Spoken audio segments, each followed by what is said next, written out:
Sedikitnya 25 kontainer berisi ratusan ton kelapa bulat ini merupakan pengembalian atau reimpor dari Thailand karena dianggap tak memenuhi standar kualitas negara tujuan. Pengembalian komoditi ekspor Sumsel Oktober lalu itu karena kelapa bulat kondisinya tak segar dan bertunas. Pengawasan dan pelayanan Bea Cukai Palembang menerangkan reimpor kelapa mulai terjadi sejak 2 pekan terakhir akibat standar impor negara tujuan diperketat. Dari proses sekitar ini yang berkembang isu yang terakhir ini memang ada sekitar per hari Jumat kemarin itu ada 25 kontainer kelapa kita yang kembali.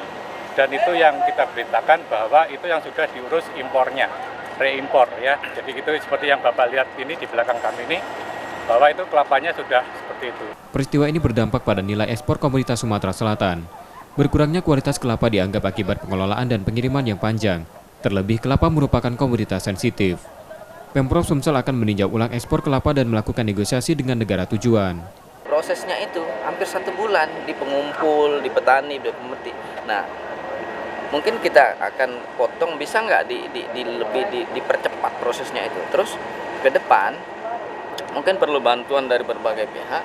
Kalau bisa ini peningkatan ekspor ini dalam bentuk bahan olahan supaya nilai tambahnya meningkat. Di situ butuh mungkin peran akademisi, peran litbang, peran pertanian, peran perkebunan untuk mengedukasi ini.